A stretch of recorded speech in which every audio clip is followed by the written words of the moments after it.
Hi, you're listening to Advanced Studio Classroom. It's May 24th, 2018, and we are on day 2 of our fitness article. My name is Brandon, and back in the studio, I have several panelists. First, welcome back, Zach. Hello, listeners. Glad to be back discussing fitness. That's right. What is this article all about? So today we are talking about specifically treadmills and tips for using these machines. That's right. And yesterday we talked about 5 mistakes to avoid while exercising. We talked about the importance of warming up, the importance of balance on a treadmill and walking backwards on a treadmill. And we also talked about how it's important to add variety in your workout and to rest well. So those are the things that you should do. And within each of those, there are tips about avoiding certain things while exercising. As Zach said, today we are talking about treadmills and tips for using this type of equipment. Now, how many of us here use treadmills? Let's find out. And I want to welcome back our other guests as well. We have a team of nurses here visiting again today. And first want to welcome back Tyler. Hey, I'm glad to be back, and I'm very excited to talk about this topic. Tyler, do you use treadmills often? I do when I'm living back home with my parents, because they have one right by my bed. But when I'm away at college, I usually just go outside. That's convenient. You could just get up out of bed and jump on the treadmill. That's what I want to do first thing in the morning. All right. We also have Amber. Welcome back. Hi. Thank you for having me again. Do you use a treadmill from time to time? From time to time, yes, but typically I'll go outside. As we talked about yesterday, I tend to like the outdoors to get some fresh air. So, but if for some reason it's raining, as it does a lot in Seattle, I will use the treadmill at school or sometimes at home. Sure. And Christine, how about you? Do you like to jump on the treadmill? Only if I have to. Normally, only if I have to. I prefer the outdoors. I will only use a treadmill and go inside if it's snowing. That's a good reason to go inside and exercise indoors. I don't really like to get on the treadmill too often unless the weather's not nice, because why jump on a treadmill when I can just go for a run outdoors, right? I feel the same way. Yeah, and so you can take in the beauty of the great outdoors. Well, we do have, as I said, this team of nurses here. I want to get their thoughts on, what happens if you don't exercise? And we kind of know, and of course, nothing is certain. Some people don't exercise much and they have a long life. We don't know. But in general, of course, it benefits you to exercise. It always benefits you to exercise as long as it's not too intense. But what are some of the things that could occur if you don't exercise enough, Tyler? A couple things that happen when you don't exercise enough is you start gaining a lot of weight, which leads to obesity. Which that's a big problem that can lead to many other diseases like heart disease or diabetes and many, many other things. Right, you could also have problems with high blood pressure. Yes. There's lots of problems there. What are some other things, Amber? So as Tyler mentioned, heart disease, also loss of muscle tone. They always say if you don't use it, you lose it. It's the same preface with this. That's probably a big one. Okay. And Christine, anything else? Just as you mentioned, increased blood pressure can cause more problems, can worsen and the effects of heart disease. It's like a snowball effect, right? Yeah, big snowball effect. So you start gaining more weight, and then that can cause other problems as well. And so we need that reminder. We need that in our minds to know that, hey, if we don't exercise, there can be problems. And even if you are not gaining weight, maybe you are quite slim, it's still important to exercise. I think sometimes we focus just on weight gain, but there are some people who are, rather thin, but it's important to exercise because the heart needs that, right? And so you can't just focus on the outside. That's right. And I think in addition, yesterday we talked a little bit about range of motion. And I think even with exercise, it's not only just like gaining weight, losing weight, but, experiencing a flexibility is a sign of health. Creating a solid range of motion which just means, rotating your limbs, Right. Arms and legs. So, yeah, there's a lot of different benefits to exercising. So hopefully this will encourage all of us to hit the gym or go outdoors, get some exercise, even just going for a walk. We've talked before about the benefits of walking regularly. There are many benefits from that. And so these articles are just reminding us to, once again, get out there and get some exercise or go to the gym and get on a treadmill. That's today's topic. So if you have your magazine, please open it to page 35, or you can follow along on your digital device as well. Right now, we will have our first reading for today.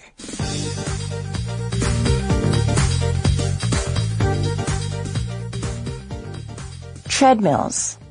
Tips for using this versatile piece of exercise equipment.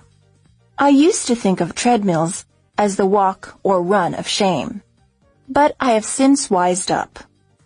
Approached the right way, they can offer in-depth, all-around workouts beyond the usual push the button and go. The machines can target all the key muscle groups needed to improve lower body strength and endurance, said Adam Tenford, MD, with the Department of Physical Medicine and Rehabilitation at Harvard-affiliated Spaulding Rehabilitation Hospital.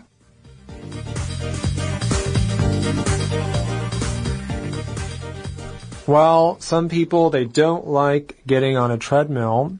The writer here says, I used to think of treadmills as the walk or run of shame. What is he referring to? Well, in this case, he's talking about kind of that dreadful, just dreading the experience of getting on the treadmill. And this is a popular phrase, a walk of shame, to do something that you really regret. All right, and so he doesn't want to do that, apparently, right. Or at least before. But he has wised up, and that's a good phrase to know. Amber, what does it mean if you say you have wised up? So I believe it would have something to do with getting more information and building your knowledge off of that. So maybe he had a different idea about it, but was able to do some research and then realize that there are actually benefits to doing, a certain activity. You're wiser, basically, because of new information that has come in. Yes. Or that you have discovered. Well, approach the right way, they can offer in-depth, all-around workouts. Now, it's important, it says here, approach the right way, Zach, and so you have to use these machines in a certain way in order to get the full benefit. We talked about in the deck making the most out of your exercise routine, and so the approach is important, isn't it?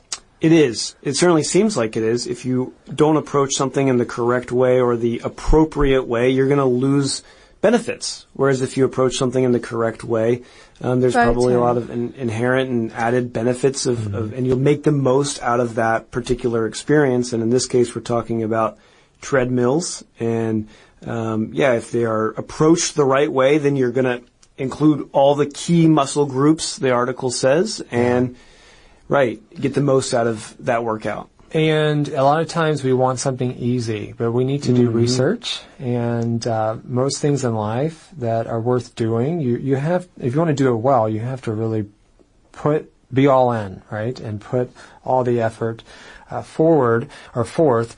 It says something here about this push the button and go idea. In other words, I think in our society, we want things to come very quickly, right? We want convenience. We want to push a button and then all of a sudden everything just works out. But they're saying here you may have to put more effort in than that, right, Tyler?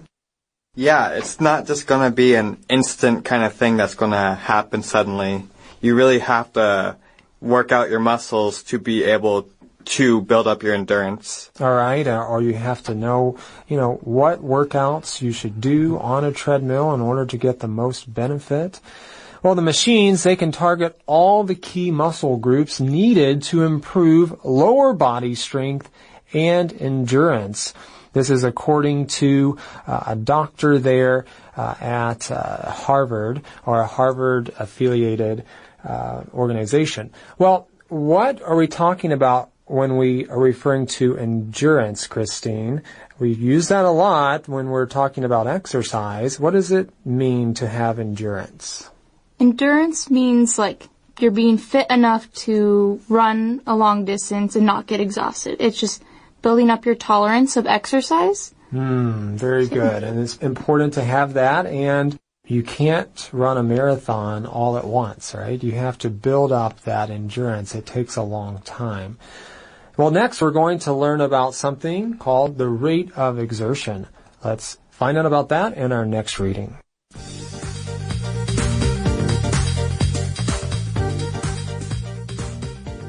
Rate of exertion.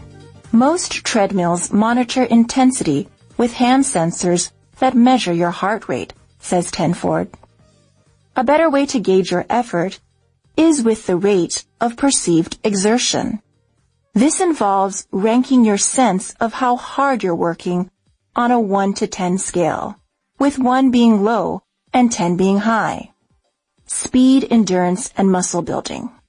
Here are 2 treadmill routines from Tenford you can add to your exercise program that address speed, endurance, and muscle building.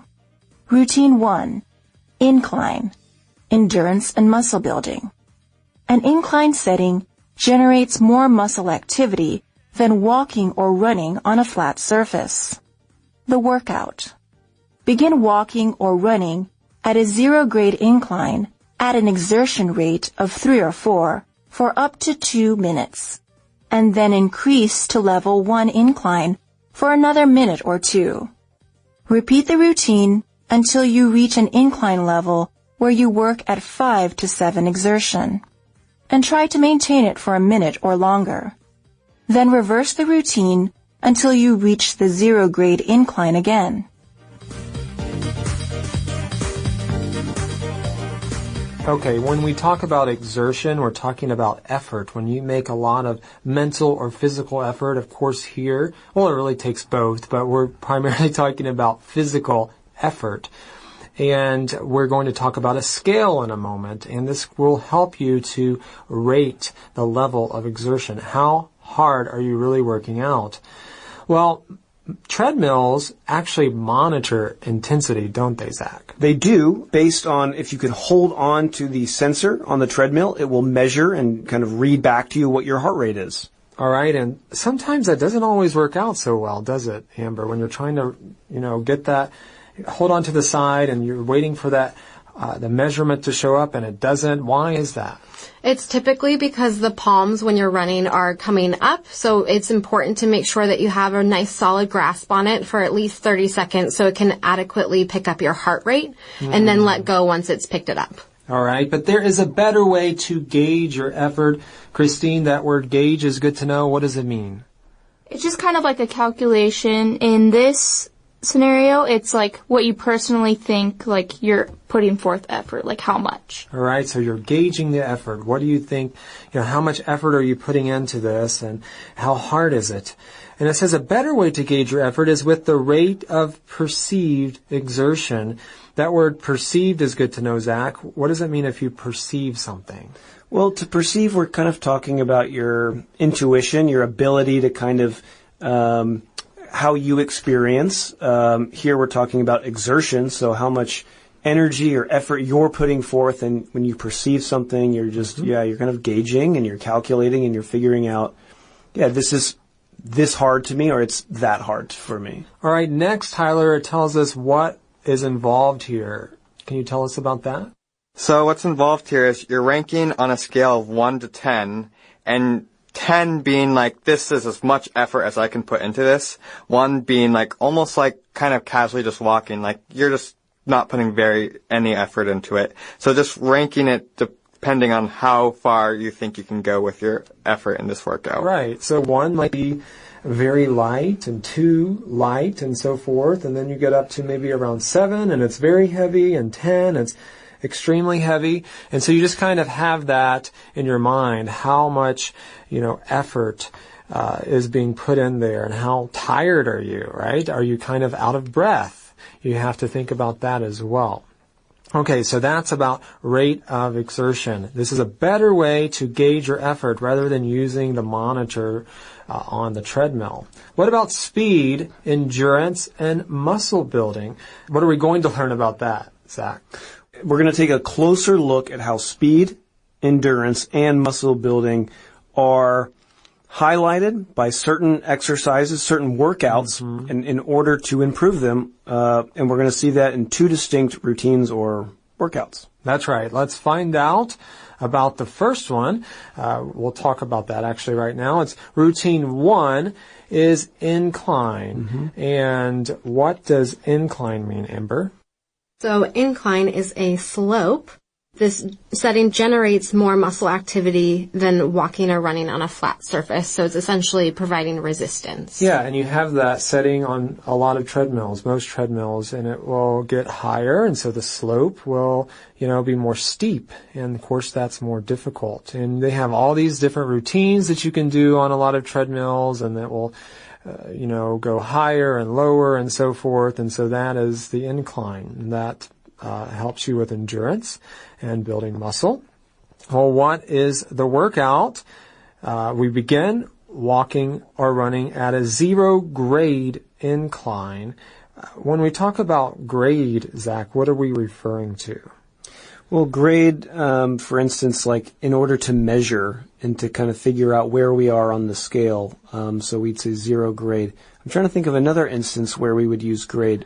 And it's also talking about the slope, right, and how steep it is. Exactly. So 0 would be, essentially flat, right? 0 grade. So that's just completely flat. And then as you incline, the scale would increase, and the grade could rise to 1, 2, 3, for instance. Right. So you begin with that 0 grade incline. And what about the exertion rate? Where does that begin? Which number do we start at, Tyler? At the beginning, at the 0 grade incline, you want to be around a 3 or a 4, so you feel like you're putting in some effort, like a light to moderate effort while you're there. All right, and then you want to increase to level 1 incline for another minute or two. And then what do you do, Christine? Then you want to just keep continuing that. So after a minute or two on level 1 incline, you'd want to increase it to a level 2. For another minute or two, and then just keep doing that until you reach the maximum level of incline. Okay. And then you also want to reach maybe 5 to 7 exertion rate, which is heavy to very heavy. And so you see this build up, don't you? Right. You see a build up, and then it goes on to say you will scale this back, or they use this word reverse the routine. And I think this would kind of go hand in hand with what we were talking about earlier, about cooling down. You want to give yourself an opportunity, or your body, to rest. We discussed that, I think it was yesterday. Yeah, and so this will be different for everyone. How much of an incline? Well, that depends on you. That's why you use this exertion rate. And to see, if you're already at a 5 to 7, and the incline, you haven't gone as steep as you could, that's okay, because that's good for you. Remember, we are building endurance, and you will be able to do more later on, but you have to kind of do this one step at a time, and you don't want to do too much at once. So, it says here at the end, reverse the routine until you reach the 0 grade incline again. And so you start out with the 0 grade, and you keep going up, and the incline is steeper, but then eventually you get back down to that 0 grade incline there at the end. And so that is routine 1. If you're on the treadmill using the incline function, that is a good way to approach this. And I think, too, just to point out that this is kind of target selected both endurance and muscle building. That in this particular workout or this fitness exercise that I think Christine gave us a good explanation of endurance, was just kind of building up your tolerance for, pain or for physical effort. And, muscle building, obviously that's, building stronger muscles and everything that's involved with that. So, yeah, and so with routine, too, it's going to kind of shift focus. Yeah, and Zach and Tyler, you mentioned that you have done cross-country. And there's also slopes involved there, right? You're maybe on a rugged terrain. And so if you're on a steeper incline, that is a way that you're building endurance and building your muscles in the great outdoors, right? Oh yeah, well going up a hill, I mean obviously when you're walking up a hill you feel it, but like you're using different muscles just running up a slope and you're just building lots of muscles and it's like, it strengthens them a lot more, especially using a slope, it does a lot more. Yeah, right. And Zach, you've experienced that as well. Yeah, I remember those days when you had to go run the hills. I would not look forward to Wednesday afternoons, not at all. Well, something that also is really difficult is mountain biking. If you do that all the time, it's not difficult. I did it once. I'm not sure I want to ever do that again because I was on the bike and I was going so incredibly slow. And I was in this like competition and I didn't train much. I was on a bike, and then if you've ever done this, you know that it's really challenging to get out. If it's a steep slope, it's super challenging to, get up the hill because I think it's much harder on a bike. I would rather ditch the bike and just run. That's what I wanted to do because I'm into running more. But that is a challenge, and that also builds endurance and will build your muscles. So there's different ways to exercise. It's important to do what you enjoy, right? Many people love biking, and that's good as long as, your body can handle it. It's okay on your knees and so forth. I guess running is actually worse for your knees, so biking is probably safer there. But it's important to do what you enjoy. Well, next we have another routine to talk about on the treadmill. Let's find out what that is in our last reading for today.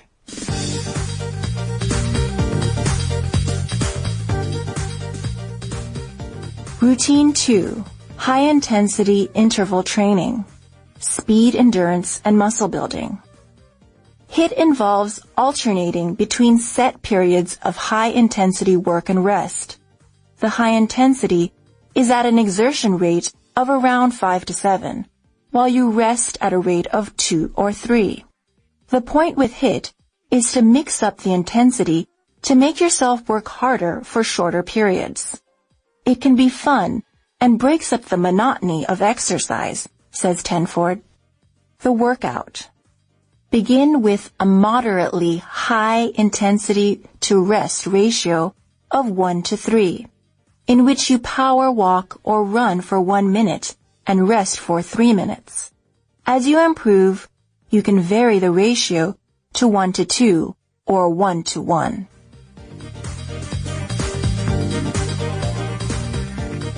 So now we are talking about high-intensity interval training, better known as HIIT, which is physical training that consists of short periods of intense exercise with short periods of rest in between.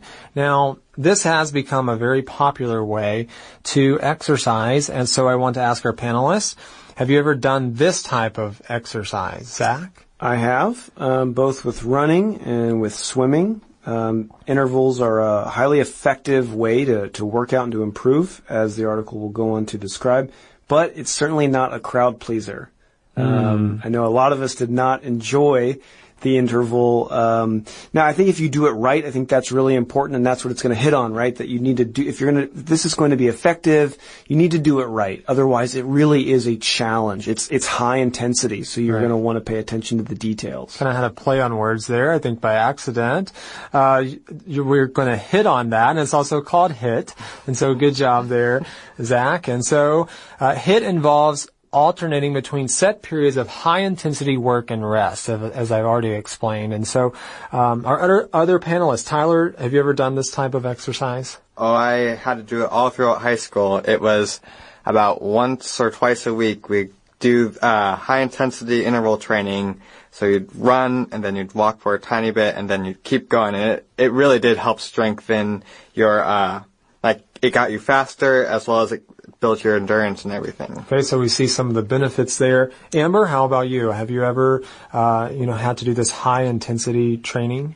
Yes, I've done it several times, both in my personal workout as well as working out for soccer. Like Tyler in high school, I had to do them, so we would run for a bit as fast as we could and then pause and then run. Although I dreaded those workouts, I did find that they were the most effective as far as my endurance, and also made me a little bit faster. So there was a little motivation in that as well. All right, good. Christine? I've had to do this a couple times in high school, throughout sports for the 4 years. Lots of basketball and soccer. Okay. That's the way we trained before season started. All right, so it sounds like a lot of people are into this type of exercise, and it tells us here in line 12, the high intensity is at an exertion rate of around 5 to 7, which would be kind of heavy to very heavy, while you rest at a rate of 2 or 3, which would be light to moderate. So you imagine you're on the treadmill and you reach that exertion rate of 5 to 7, and then you want to rest for a bit. Bring it down to 2 or 3. And important to note, rest, not stopping, right? We're not staying still, but we are just scaling it back a little bit. Yes, and so the point is to mix things up. HIIT allows you to mix things up a bit, so maybe you will not get bored. It breaks up the monotony, doesn't it, Tyler? Yeah, it makes it so you aren't doing the same thing over and over again. It just adds, keep going, and then you kind of do a little something different with your routine. It adds some variety. And well, what about the workout? Well, you begin with a moderately high intensity to rest ratio of 1 to 3. So you power walk or run for 1 minute and you rest for 3 minutes. And as you get better, as you build that endurance, you can vary the ratio to 1 to 2 or 1 to 1. And so this is just kind of an example of what you can do. But again, we stress that it's important to find out what works for you. You don't want to do too much too soon, and so start off slowly and continue to build that endurance. We hope that you have enjoyed this month's fitness article, and we hope that you will let us know your thoughts. Go to our website, studioclassroom.com, and let us know what you think. Maybe you have done some of these things, or maybe you have some other advice, some other things you would like to share. Please feel free to do that on our website. We hope you will join us again next time here on Advanced Studio Classroom. Until then, this is Brandon And Zach. Christine. Amber. And Tyler. saying goodbye. Goodbye.